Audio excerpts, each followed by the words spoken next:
उज्जैन के राष्ट्रपति दौरे को लेकर प्रशासन और पुलिस ने अंतिम दौर की तैयारी पूरी कर ली है। एलिफेंट से लेकर महाकाल तक कड़ी सुरक्षा के बीच राष्ट्रपति पहुंचेंगे। सुबह 9:30 बजे उज्जैन पहुंचेंगे। इसके बाद आयुर्वेद के महासम्मेलन में शामिल होंगे। सम्मेलन के बाद राष्ट्रपति महाकाल मंदिर दर्शन करने पहुंचेंगे। पूरे रास्ते पर नो फ्लाई जोन बनाया गया है। करीब 1700 का बल राष्ट्रपति की सुरक्षा में लगाया गया है। हर 100 मीटर पर सेना और 75 मीटर पर सीपीटी और पीवीजी के सुरक्षाकर्मी सुरक्षा करेंगे। महाकाल मंदिर में करीब 55 मिनट तक वे रुकेंगे। राष्ट्रपति की यात्रा को लेकर प्रशासन, पुलिस और सुरक्षा अधिकारी खासे चौकन्ना है, क्योंकि राष्ट्रपति कमांडर इन चीफ होते हैं। वे देश की तीनों सेनाओं के मुखिया होते हैं।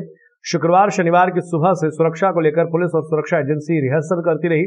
राष्ट्रपति की सुरक्षा के लिए 2000 पुलिसकर्मी लगाए गए हैं। इसके अलावा महिला जवान और हथियारबंद जवान, रैपिड एक्शन फोर्स की 2 battalion, quick response force, emergency response force, सेना के अलावा प्रेसिडेंट बॉडीगार्ड की टीम और उनकी सुरक्षा करेगी। राष्ट्रपति की यात्रा के दौरान दिन भर शहर में नो फ्लाइंग जोन रहेगा।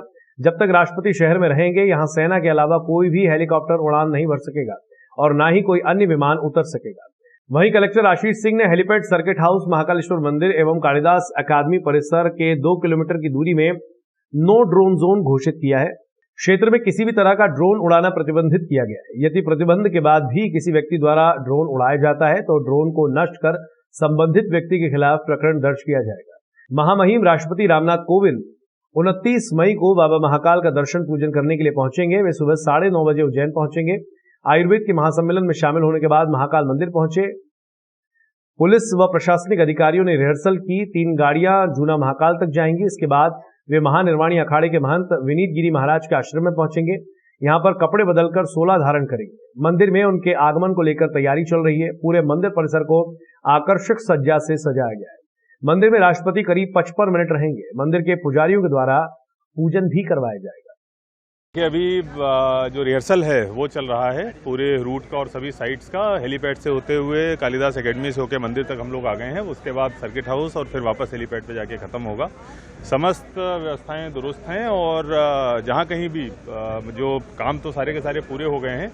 जो थोड़ी बहुत अभी सावधानियां हमको देखने में आई हैं जो हमको रखनी है। एक डीब्रीफिंग सेशन होगा 1 बजे, उसमें सबको ब्रीफ कर दिया जाएगा। कितने बजे आने वाले हैं और क्या? देखिए, लगभग जो कार्यक्रम है 10 बजे शुरू होने वाला है। कालिदास एकेडमी वाला 1.5 घंटे का कार्यक्रम वो है और लगभग 45 मिनट के आसपास मंदिर में रहेंगे, जिसमें से पूजा अर्चना लगभग 20 मिनट के आसपास तक रहेगी। देखिए, जैसा कि आप लोगों को विदित है, ये महामहिम राष्ट्रपति जी की जो विजिट है 29 की जो है, उसके संदर्भ में पिछले 2-3 दिनों से जो है बहुत ही रिगरस ड्रिल की जा रही है और जहाँ तक श्रद्धालुओं के दर्शन की व्यवस्था है तो उसमें जो पर्याप्त सतर्कता और सजगता है वो हम लोग बरत रहे हैं। सघन जो है जांच के पश्चात ही जो है मंदिर परिसर में एंट्री हो रही है और ये इसमें मोबाइल और इस तरीके की चीज़ें लाना जो है वो स्थानीय प्रशासन के द्वारा प्रतिबंधित किया गया है। तो महामहिम राष्ट्रपति जी की विजिट के संदर्भ में जो है पर्याप्त मुकम्मल सुरक्षा व्यवस्था यहाँ पर की गई है। आयुर्वेद महासम्मेलन का इस उज्जैन की नगरी में महाकाल के उसमें हमारा 59वां अधिवेशन है। 102 वर्ष पूर्व भी यहाँ पर अधिवेशन हुआ था। अब 102 साल के बाद ये अधिवेशन होने जा रहा है और इसमें तकरीबन सारे देश से कोई 800 से लेके 1000 डेलीगेट आएंगे और ये डेलीगेट सारे देश से होंगे। इसमें भारत सरकार, प्रांतीय सरकार, यूनिवर्सिटीज़ के वाइस चांसलर्स और सारे विद्वान लोग और हमारे महासम्मेलन के सारे डेलीगेट्स इसमें होंगे, जो कि 4 दिन का जो आरोग्य मेला और 2 दिन का कार्यक्रम हमारा 28 और 29 को महासम्मेलन का कार्यक्रम ये विशाल भव्य रूप में इस कालिदास अकेडमी में होने जा रहा है और इसमें भारत के राष्ट्रपति माननीय वो उसका उद्घाटन करेंगे।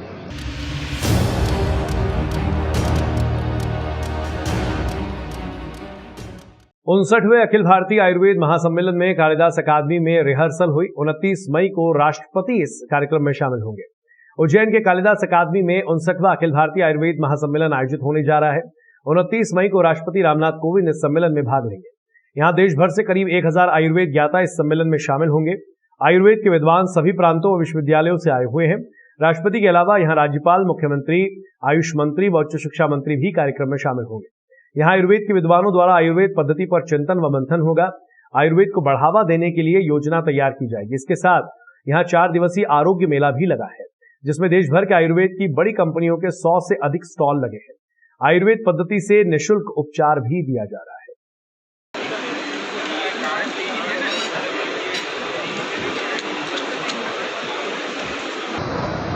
देखिए, ये 59वां महासम्मेलन है। आयुर्वेद महासम्मेलन नेशनल लेवल के ऊपर जितने भी वैद्य हैं, जितने विद्वान हैं, इस मंच पे आते हैं और अपना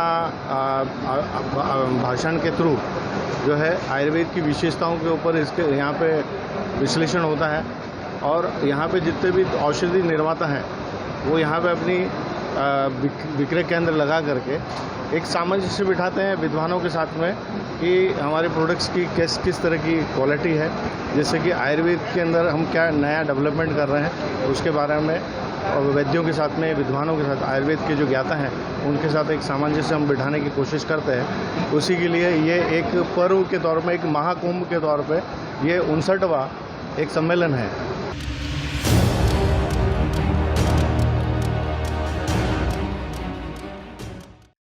पान बिहार में रहने वाला युवक शराब पीने का आदी था। दोपहर नशे में धुत होकर पड़ोसी को गालियां दे रहा था। पड़ोसी ने लठ से सिर पर हमला कर उसकी हत्या कर दी। घटिया पुलिस ने आरोपी को इस मामले में हिरासत में ले लिया है। दरअसल भगवान सिंह पिता देवी सिंह दायमा 26 वर्ष निवासी मोतीपुरा पान बिहार शराब पीने का आदी था। उसके परिजनों ने बताया कि भगवान सिंह शुक्रवार दोपहर पड़ोस में रहने वाले गोकुल मालवीय और उसकी पत्नी के साथ गाली गलौज कर रास्ते को लेकर विवाद कर रहा था। विवाद बढ़ने पर गोकुल ने लठ से भगवान सिंह के सिर पर डंडे से हमला कर दिया। परिजनों ने पुलिस को सूचना दी और घायल को उपचार के लिए जिला अस्पताल लाए, जहां डॉक्टर ने भगवान सिंह को मृत घोषित किया। पुलिस ने मामले में हत्या का प्रकरण दर्ज किया है। परिजनों के मुताबिक भगवान सिंह की पत्नी 3 वर्ष पहले उसे छोड़कर चली गई थी। बड़ा भाई दिमागी रूप से विक्षिप्त है, पिता भी नहीं है। वो घर में अकेला कमाने वाला था, लेकिन सुबह से शराब के नशे में धुत हो जाता था। उसने मेरी मासी का लड़का फ्रेश होने के लिए गया था, आम रास्ता उनके घर के सामने से, तो कुछ गाली गलौज हुई दोनों के बीच में। और जो सामने वाले पक्ष का था गोकुल मालवी, उसने और उसकी पत्नी ने सिर में इसे मार दी, जिससे मौके पर इसकी मौत हो गई। कौन से गांव का मामला है? मोतीपुरा पान बिहार के पास। कितने समय निकला था तुम्हारा? ये 2-2:30 बजे के अंदाज की बात है।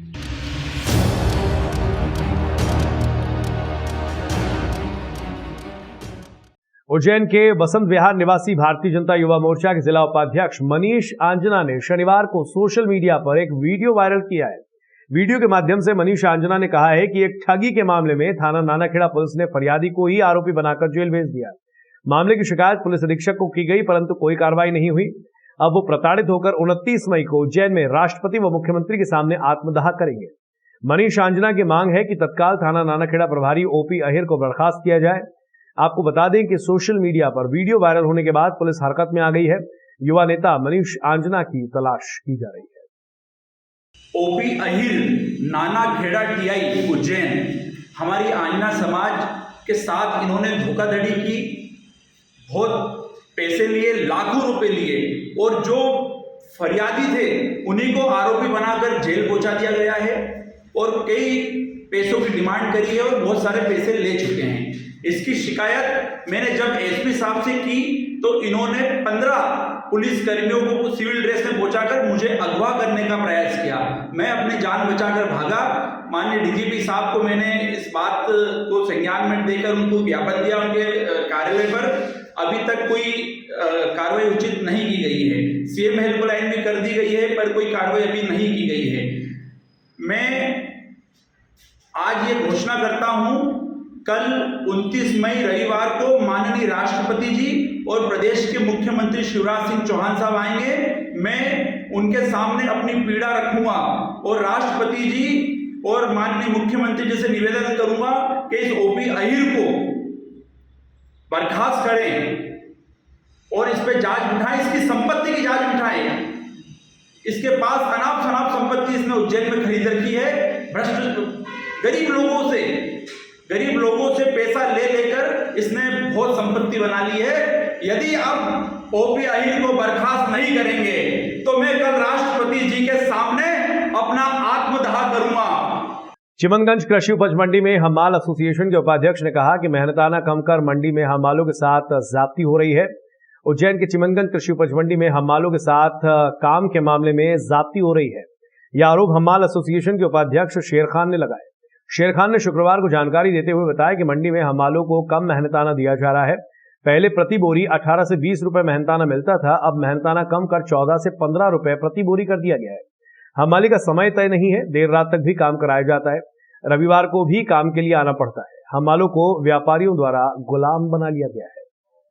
हम्मालों के साथ तो साहब बहुत अनिति हो रही है। बड़ी मुश्किल से हमने संगठन के माध्यम से कुछ नियम बनाए थे, जिससे कम से कम रात को 11 बजे घर तो चले जाते थे काम करके। और आज कंडीशन ये है कि रात भर काम करवाया जाता है और संडे के रोज भी काम करवाया जाता है। और कोई अगर संडे को आने से मना कर देता है तो उसको काम से बंद कर देते हैं, धोस डपट देते हैं, मंडी में नहीं घुसने देंगे, रोक देंगे। कुछ भ्रष्ट व्यापारियों ने, कुछ भ्रष्ट लोगों ने सारे नियम को हमारे तार करके रख दिया है। आज ये कंडीशन है कि हमारे को गुलाम बना के रख दिया है इन लोगों ने। इस बार आपके साथ मजदूरी कम कर दी, क्या मजदूरी हर साल जो बढ़ती थी वो तो नहीं बढ़ी, और जो वर्तमान में जो मजदूरी चल रही थी उससे भी कम कर दी मजदूरी।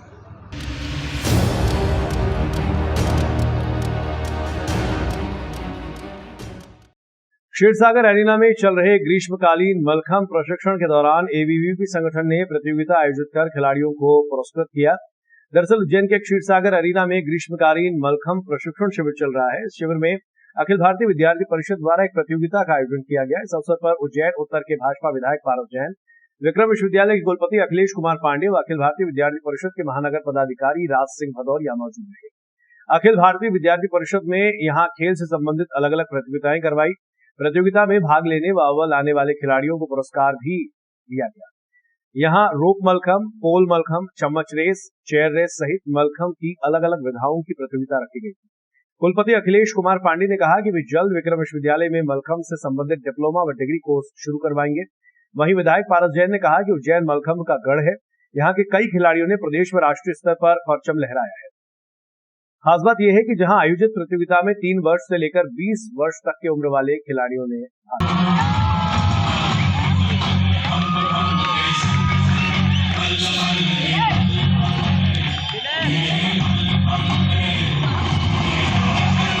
मलखंभ का समर कैंप शुरू हो रहा है। इसकी प्रतियोगिता इसमें रखी गई है। अखिल भारतीय विद्यार्थी परिषद ने इसको रखा है। और ख़ास तौर से मैं देखा जाए तो आज पूरे विश्व में कोरोना के बाद योग और मलखंभ ये दोनों ही चीज़ें बहुत फेमस हुई हैं। और ख़ास तौर से मुझे बहुत खुशी है कि हमारे अपने विश्वविद्यालय के 2 बच्चों खेल इंडिया में मलखंभ का रिप्रेजेंटेशन किया। ये हम विश्वविद्यालय के लिए नहीं, पूरे शहर के लिए बहुत बड़ी उपलब्धि है। और ख़ास तौर से इन बच्चों से मैं कहूँगा कि ये इनका भविष्य बहुत अच्छा है और ये अभी आगे और बढ़ें इसमें। ये अभी हम लोग कोशिश कर रहे हैं कि मलखंभ को स्पोर्ट्स की एक्टिविटी जो विश्वविद्यालय का कोर्स चलता है वहाँ सर्टिफिकेट, डिप्लोमा और आगे की डिग्री के लिए उसको शामिल किया जाए।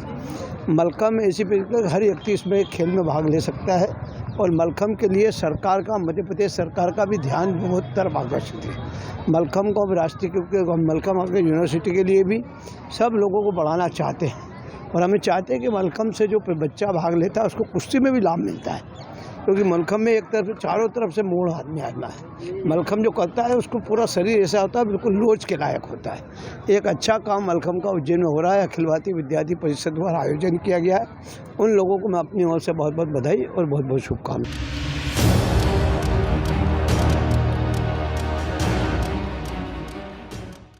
केंद्रीय नारकोटिक्स विंग ने एक बड़ी कार्रवाई करते हुए उड़ीसा से दतिया जा रहे गांजे से भरे ट्रक को पकड़ा है।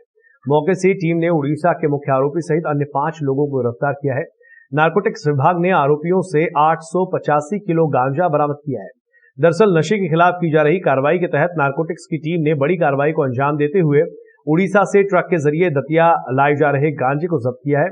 ट्रक से 885 किलो गांजा बरामद हुआ है। साथ ही 6 आरोपियों को गिरफ्तार किया गया है। आरोपी के द्वारा गांजे की तस्करी के लिए एक अनोखा तरीका अपनाया गया था।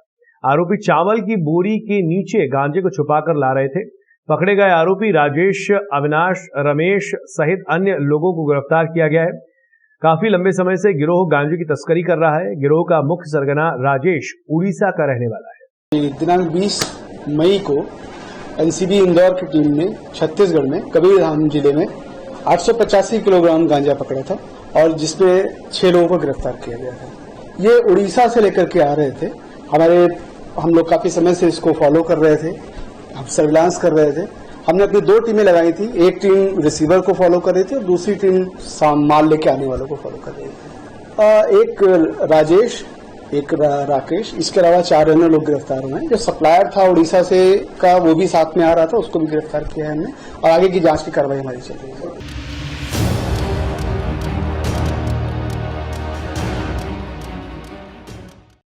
इंदौर के विजयनगर थाना पुलिस ने अपराधों पर अंकुश लगाने के लिए मुखबिर तंत्र सक्रिय किया था, जहां मुखबिर की सूचना पर पुलिस को एक बड़ी सफलता मिली है। मालवीय नगर सुनसान मैदान में हथियार लिए बदमाश एक बड़ी वारदात को अंजाम देने की फिराक में थे। सूचना पर पुलिस ने मौके पर दबिश देकर 8 आरोपियों को गिरफ्तार किया। पकड़ा गया मुख्य आरोपी सौरभ जेल से छूटने के बाद अपने गिरोह तैयार कर रहा था, जिसमें विक्की, मनीष, हर्षवर्धन, यशवर्धन, आदित्य और एनी नामक लोगों को शामिल किया गया। शहर में नशे के लिए गिरोह सुनसान इलाकों में चाकू की नोक पर मोबाइल लूट की वारदात को अंजाम देता था। वहीं घटना को अंजाम देने के लिए चोरी के वाहनों का इस्तेमाल करता था। पकड़े गए आरोपियों ने बताया कि वे सभी मिलकर मोबाइल शॉप पर डकैती की योजना बना रहे थे। वहीं आरोपियों ने पूर्व में 15 वारदातों को अंजाम देना कबूल किया है। पुलिस ने आरोपियों से 8 मोबाइल, 15 वाहन बरामद किए हैं। आरोपियों से पूछताछ जारी है। शहर के अलग अलग थाना क्षेत्रों में नशे के लिए चाकू की नोक पर लूटपाट की वारदात को अंजाम देते थे। 27 और 28 तारीख की दरमियानी रात हमने 8 आरोपियों को पकड़ा है, जो डकैती की योजना बना रहे थे। कई शोरूम में डकैती डालने की इनकी साजिश थी। ऐसे हमने 8 आरोपी हैं, सागर प्रजापति, मनीष सोलंकी, मनीष नानोरिया, सौरभ, हर्षवर्धन आदि को पकड़ा है। ये लोग बेसिकली मोबाइल लूट का काम करते हैं। कोई महिलाएं हैं, लड़कियां हैं, ये जो बात करते हुए जा रहे हैं, उनको अचानक से झपट्टा मार के लूट लेते हैं। इस टाइप की ये वारदात करते हैं। इसके अलावा मोटरसाइकिल चोरी की भी वारदातों को इनने कबूला है। इन आरोपियों को जब घेराबंदी करके हमारी टीम के द्वारा पकड़ा गया तो इनसे कुछ रॉड वगैरह और चाकू बरामद हुए हैं। और इसके अलावा ये जो मोटरसाइकिल चोरी करते थे वो मोटरसाइकिल बरामद हुई है। 8 मोबाइल बरामद हुए हैं इनसे। इनका अपराधियों का पूर्व का आपराधिक रिकॉर्ड है, विभिन्न थानों में, MIG में है, परदेशीपुर, लसोड़िया, विजयनगर आदि में। और इनको आज कोर्ट में पेश किया जाएगा, जहाँ से इनका पुलिस रिमांड लिया जाएगा।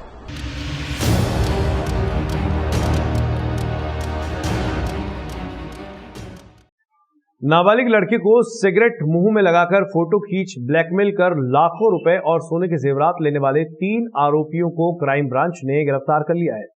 मध्य प्रदेश की आर्थिक राजधानी इंदौर में नाबालिग लड़के को ब्लैकमेल कर 5 लाख रुपए नगद और सोने चांदी के जेवरात लेने वाले 3 आरोपियों को क्राइम ब्रांच ने गिरफ्तार किया है।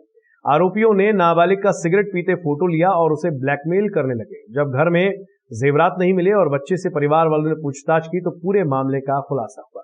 बच्चे के परिवार ने क्राइम ब्रांच में शिकायत की, जिस पर से 3 आरोपियों को गिरफ्तार कर पैसे और जेवरात बरामद किए गए। दरअसल पूरा मामला इंदौर के राजेंद्र नगर थाना क्षेत्र का है। यहाँ के रहने वाले एक नाबालिग बच्चे का गुलजार कॉलोनी में रहने वाले 3 आरोपियों ने मुंह में सिगरेट लगाकर फोटो खींच लिया। उसके बाद आरोपी नाबालिग को इंस्टाग्राम पर वो फोटो दिखाकर ब्लैकमेल करते थे और कहते थे कि हमारे पास ये फोटो है जो तुम्हारे पापा को हम दिखा देंगे, जिस पर बच्चा डर जाता था और आरोपियों की मांग पूरी करता था। आरोपियों ने नाबालिग बच्चे से घर में रखे पैसे धीरे धीरे कर दबाव बनाकर बुलवाने लगे। उसके बाद घर में रखे सोने चांदी के जेवरात भी उसे ब्लैकमेल कर घर से मंगवाने लगे।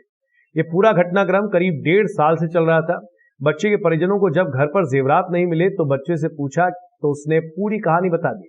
उसने बताया कि गुलजार कॉलोनी में रहने वाले 3 युवक सूफियान, अजान और पठान उसे मुंह में लगी सिगरेट वाला फोटो दिखाकर ब्लैकमेल कर पैसे और जेवरात बुलाते थे।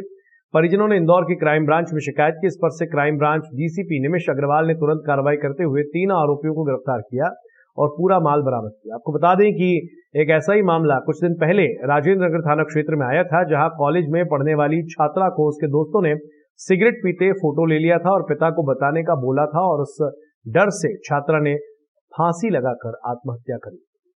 इसमें हमको एक शिकायत प्राप्त हुई थी कि एक नाबालिग बच्चे के साथ में इंस्टाग्राम पे उसको ब्लैकमेल किया जा रहा है। बार बार उसको घर से कैश और ज्वेलरी लाने के लिए बोला जा रहा है और बच्चे को मानसिक रूप से इतना उसको प्रेशर में ले लिया था छोटी बातों पे, उसकी छोटी छोटी आदतों को उसको देख के उस पर इस तरह से मानसिक प्रेशर में लिया गया कुछ लोगों के द्वारा और फिर उससे जो है बार बार अपने घर से उसको बिना बताए उसको सामान लाने को बोला गया। ये इस तरह के कृत्य उसके साथ में लगभग 1-1.5 साल से चल रहे थे और अंततः जो है बच्चे की गतिविधियों से उसके अभिभावकों को ये एहसास हो गया कि कहीं ना कहीं बच्चा जो है किसी के प्रभाव में घर से सामान निकाल के दे रहा है। तो फिर उसके बाद उनके द्वारा क्राइम ब्रांच से संपर्क किया गया। हमने उसमें इंस्टाग्राम की जिस प्रोफाइल से बच्चे को ब्लैकमेल किया जा रहा था उसके संबंध में जानकारी जुटाई और इसमें 3 आरोपियों को पकड़ा गया है और उनसे जो सोना और जो बच्चे ने दिया था वो बरामद भी किया गया है और इसमें जो है अग्रिम कार्रवाई जो है इसमें थाना राजेंद्र नगर में की जा रही है।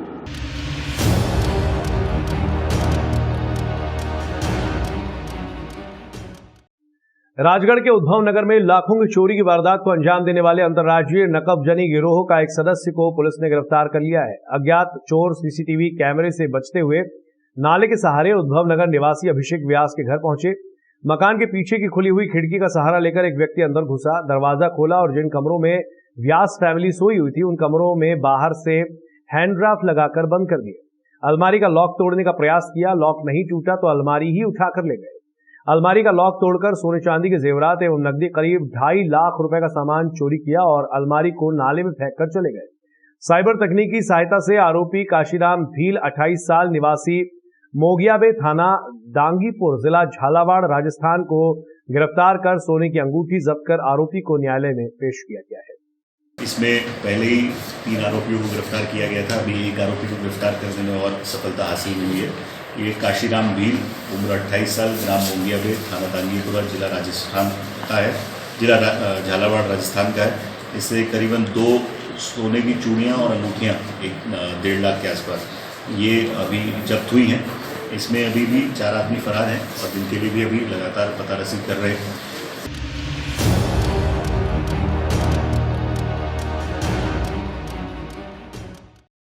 राजगढ़ कोतवाली थाना क्षेत्र के सिविल लाइन में चोरी की वारदात हुई है। राजगढ़ एसपी प्रदीप शर्मा ने एसपी कार्यालय में इसका खुलासा किया। एसपी प्रदीप शर्मा ने जानकारी देते हुए बताया कि राजगढ़ सिविल लाइन निवासी अब्दुल हकीम के घर में घुसकर अज्ञात चोर एक LED TV, AC stabiliser, microwave सहित अन्य सामान चुरा ले गए। पुलिस ने मामला दर्ज कर आरोपियों की तलाश की। पुलिस ने आरोपी रुस्तम भील पिता नैनतराम भील मोगिया बे, पप्पू तंवर निवासी हिनौतिया थाना कालीपीठ एवं जगदीश उर्फ जग्गा को गिरफ्तार कर आरोपियों के पास से एक एसी और स्टेबलाइजर बरामद किया है। प्रेस, 5 कंबल और अन्य चीजें करीबन टोटल 50,000 रुपये का सामान का जो चोरी कर लिया गया था।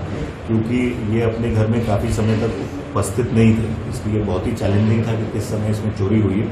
इसमें FIR दर्ज करके मुखबिर से सूचना मिली कि ये रुस्तम भील पिता नैनतराम भील ये मोंगियाबे का रहने वाला है और ये इस तरह के सामान को बेचने की फिराक में इसको और इसके साथी पप्पू तंवर निवासी हिनौतिया थाना कालीपीठ और जगदीश उर्फ जग्गा थाना दांगीपुरा इन जो को गिरफ्तार किया गया।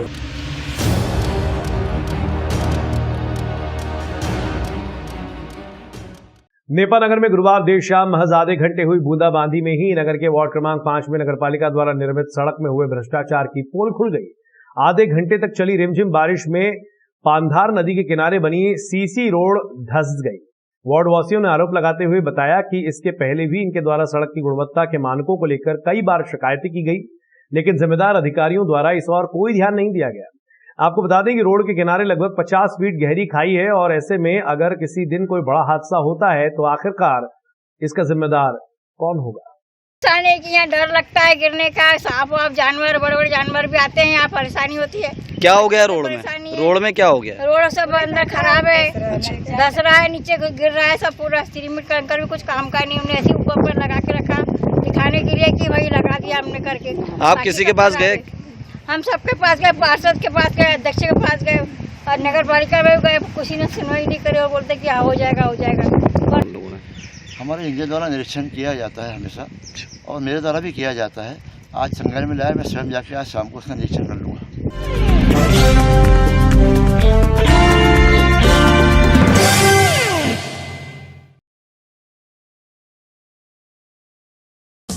देश विदेश गांव शहर सब पे नजर, सबकी खबर, नया रूप है नए रंग, सबको समेटे अपने संग। आपका अपना शहर का सपना दैनिक अवंतिका, दैनिक अवंतिका, दैनिक अवंतिका। राजनीति फिल्मी बातें सब कुछ ही हम इसमें पाते, घर होटल ऑफिस या दफ्तर, क्लर्क प्यून या हो फिर अफसर, सबका चहेता सबका प्यारा दैनिक